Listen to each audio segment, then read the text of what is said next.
ছাত্রছাত্রী আমার চ্যানেলে ভিডিওটি দেখার জন্য স্বাগত জানাই। তোমরা যারা 2024 সালে মাধ্যমিক পরীক্ষা দেবে তাদের জন্য বাংলা বিষয়ে এবিটিএ টেস্ট পেপারের সংক্ষিপ্ত প্রশ্ন উত্তর নিয়ে আজকের ভিডিওতে হাজির হয়েছে।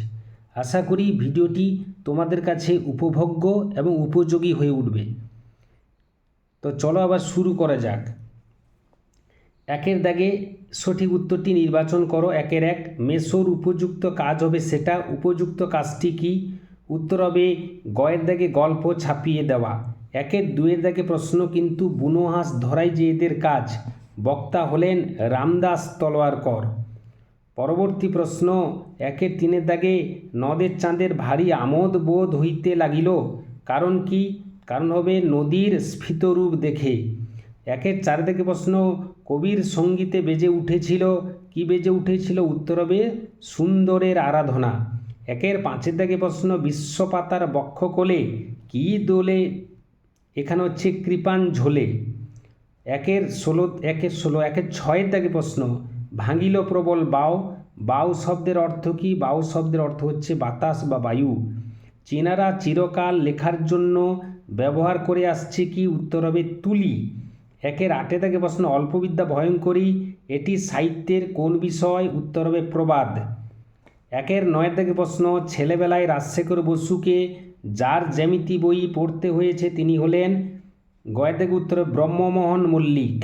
একের দশের দাগে প্রশ্ন, কলমে কায়স্থ চিনি গোঁফেতে রাজপুত। গোঁফেতে নিচে দাগ আছে, এই পথটি হবে। গয়ের দাগে উত্তর করণ কারক। একের 11 দাগে প্রশ্ন, যে সমস্ত চিহ্ন একবচন বা বহুবচনকে স্পষ্ট করে তোলে তাদের বলে নির্দেশক। একের 12 দাগে প্রশ্ন, যে সমাসে ব্যাসবাক্য হয় না সেটি হলো নিত্য সমাস।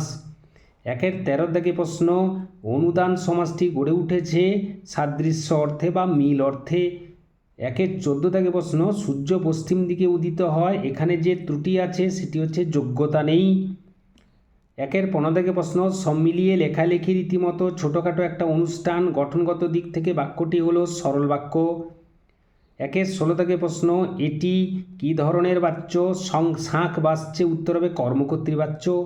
একের 17 দাগে প্রশ্ন, সে পুতুল খেলছে, বাক্যটিকে ভাববাচ্যে রূপান্তর করলে হবে তার পুতুল খেলা হচ্ছে। দুয়ের দাগে কম বেশি 20 শব্দে প্রশ্নগুলি উত্তর দাও। 2-1 তপন প্রথমটা ভাবে ঠাট্টা। কোন কথাটা তপন ঠাট্টা ভেবেছিল? তো এর উত্তরটা আমরা জেনে নেব।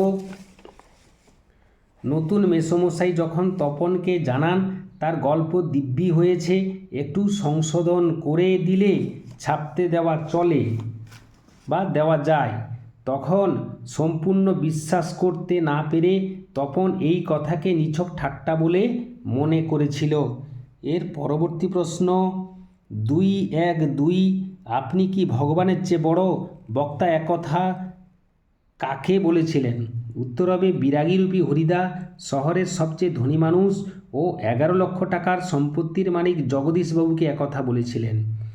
2-1 প্রশ্নটি হচ্ছে, কিন্তু তোমার বাপু একটা ভুল হয়েছে। কার কোন ভুল হয়েছিল? উত্তর হবে অপূর্বকে প্রথমবার পুলিশ থানায় দেখে গিরিশ মহাপাত্র তাকে পুলিশের লোক ভাবে।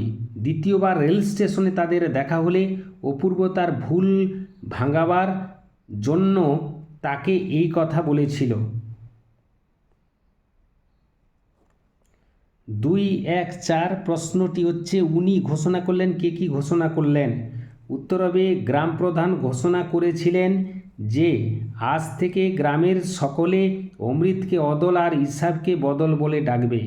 2-1 সে স্রোতের মধ্যে ছুড়িয়া দিল। কে কি ছুড়ে দিয়েছিল? উত্তর হবে স্টেশন মাস্টার। নদের চাঁদ চিরপরিচিত ক্ষীণকায় নদীকে বর্ষার জলে স্ফীত হতে দেখে আনন্দে পুরনো চিঠিটিকে সেই উন্মত্ত স্রোতের মধ্যে ছুড়ে দিয়েছিল। এরপরে 2 প্রশ্নটি হচ্ছে 2-1 আমাদের কথা কে বা জানে? আমরা কারা?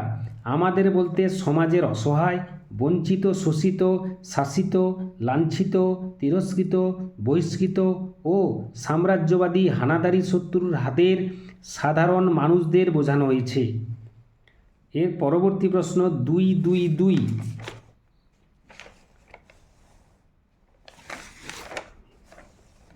প্রশ্নটি হচ্ছে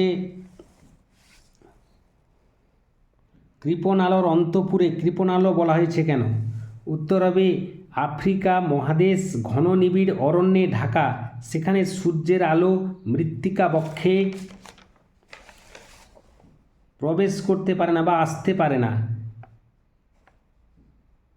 অন্ধকারে ঢাকা আফ্রিকা মহাদেশ, তাই আলোকে কৃপণ বলা হয়েছে। 2, 2, 3। এবার মহানিশার শেষে কি ঘটবে?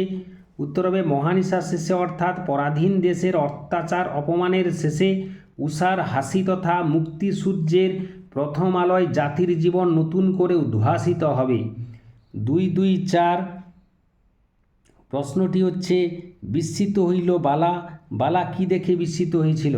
সমুদ্র নিপতি কন্যা পদ্মা সমুদ্র তীরে উদ্যান ভ্রমণে এসে অচেতন কন্যা পদ্মাবতীর অপরূপ রূপ সৌন্দর্য দেখে বিস্মিত হয়েছিলেন। 2, 2, 5। গানের বর্ম আজ পড়েছি গায়ে। গানের বর্ম পরিধান করে কবি কোন কোন কাজ করতে পারেন? গানের বর্ম পরিধান করে কবি বুলেটের মতো তীব্র আঘাতকে তাড়িয়ে দিতে অন্তস্তয় হবে, তাড়িয়ে দিতে অর্থাৎ মানুষের পৈশাচিক সত্তাকে প্রতিহত করতে পারেন। গানের বর্ম বা গানের মূর্ছনাকে রক্ষাকবচ হিসেবে তুলে ধরেছেন এভাবে। আরেকবার বলে দিচ্ছি, তিনি বুলেটের মতো তীব্র আঘাতকে তাড়িয়ে দিতে অর্থাৎ মানুষের পৈশাচিক সত্তাকে প্রতিহত করতে গানের বর্ম অর্থাৎ গানের মূর্ছনাকে রক্ষাকবচ হিসেবে তুলে ধরেছেন। 2 এর 3 এর দাগে প্রশ্ন 2, 3, 1। এমন দুজন সাহিত্যিকের নাম করো যাদের নেশা ছিল ফাউন্টেন পেন সংগ্রহ। শৈলজানন্দ মুখোপাধ্যায় এবং শরৎচন্দ্র চট্টোপাধ্যায়, এই দুজনের ছিল ফাউন্টেন পেন সংগ্রহের নেশা। 2, 3, 2। এক সময় কি বলা হতো? এক সময় বলা হতো কলমে কায়স্থ চিনি, গোঁফেতে রাজপুত। 2, 3, 3। এই ধারণা পুরোপুরি ঠিক নয়। কোন ধারণা পুরোপুরি ঠিক নয়? অনেকের মতে বিজ্ঞান আলোচনায় পারিভাষিক শব্দ বাদ দিয়ে সাধারণ শব্দ ব্যবহার করলে রচনা সহজ ও বোধগম্য হয়, কিন্তু এই ধারণা সম্পূর্ণ ঠিক নয়। পরবর্তী প্রশ্ন 2, 3, 4। আমাদের আলংকারিকগণ শব্দের ত্রিবিধ কথা বলেছেন। শব্দের ত্রিবিধ কথা কি কি? উত্তর হবে শব্দের ত্রিবিধ কথা হলো অভিধা, লক্ষণা এবং ব্যঞ্জনা। এর পরবর্তী প্রশ্ন ব্যাকরণ, খুবই গুরুত্বপূর্ণ প্রশ্ন। 2, 4, 1। অনুসর্গ কাকে বলে? যে সমস্ত অব্যয় বা সার্থক শব্দ বিশেষ্য কিংবা বিশেষ্য স্থানীয় শব্দের সঙ্গে কারক চিহ্ন হিসাবে যুক্ত হয়ে সেই শব্দগুলিকে পদে রূপান্তরিত করে তাদের অনুসর্গ বলে। দীঘা থেকে ট্রেন ছাড়ে, এখানে থেকে হলো অনুসর্গ। 2, 4, 2। প্রশ্নটি হচ্ছে সমধাতুজকরণের একটি উদাহরণ দাও। উত্তর হবে নাচন দিয়ে নাচিয়ে গেলে মন। এখানে নাচন হলো সমধাতুজকরণ। বা আরেকটি উদাহরণ এখানে দেওয়া হয়েছে, কি মাতনে মেতেছ, এখানে মাতনে হলো সমধাতুজকরণ। পরবর্তী প্রশ্ন 2, 4, 3। প্রশ্নটি হচ্ছে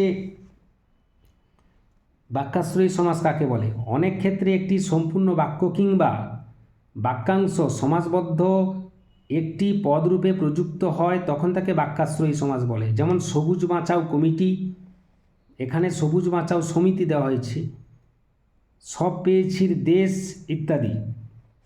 তাহলে এই দুটি উদাহরণ হলো বাক্যাশ্রয়ী সমাসের উদাহরণ। এরপরে 2, 4, 4। অভাব অর্থে একটি অপব্যয় সমাসের উদাহরণ দাও। ভিক্ষার অভাব সমান দুর্ভিক্ষ, ভাতের অভাব হা ভাতে, এই দুটো হলো অব্যয়ীভাব সমাসের উদাহরণ অভাব অর্থে। 2, 4, 5। প্রশ্নটি হচ্ছে ত্রিনয়নী পদটির ব্যাসবাক্য সহ সমাসের নাম লেখো। ত্রিনয়ন যার স্ত্রী সমান ত্রিনয়নী, সংখ্যাবাচক বহুব্রী সমাসের উদাহরণ। 2, 4, 6। একটি শর্ত সাপেক্ষ বাক্যের উদাহরণ দাও। তুমি এলে আমি খুশি হব। 2, 4, 7। পালকের কলম তাড়াতাড়ি ভোঁতা হয়ে যায়, তাই এই ব্যবস্থা। সরল বাক্যে রূপান্তর করো। পালকের কলম তাড়াতাড়ি ভোঁতা হয়ে যায় বলে এই ব্যবস্থা। 2, 4, 8। সে এখন যেতে পারবে না, অস্তথ বাক্যে রূপান্তর করো। সে এখন যেতে অপারগ। 2, 4, 9। কর্মকর্তৃবাচ্য বলতে কী বোঝো? যে বাচ্চে কর্তা অনুপস্থিত থাকে এবং কর্মকে কর্তৃপদ বলে মনে হয় তাকেই কর্মকর্তৃবাচ্য বলে। যেমন বৃষ্টি পড়ে, শান্তি বিরাজ করে, 2 4 10, তপন গড়গড়িয়ে পড়ে যায়। বাক্যটিকে ভাববাচ্যে রূপান্তর করো। তপনের গড়গড়িয়ে পড়ে যাওয়া হয়। এই ছিল আজকের ভিডিও। আশা করি ভিডিওটি খুবই ভালো লেগেছে। ভিডিওটি ভালো লাগলে অবশ্যই একটা লাইক করে দিও, শেয়ার করে দিও। চ্যানেল নতুন হয়ে থাকলে চ্যানেলটি অবশ্যই সাবস্ক্রাইব করে চ্যানেলের পাশে থাকো। ভিডিওটি দেখার জন্য ধন্যবাদ রইল। নেক্সট ভিডিও আবার তোমাদের সঙ্গে দেখা হচ্ছে।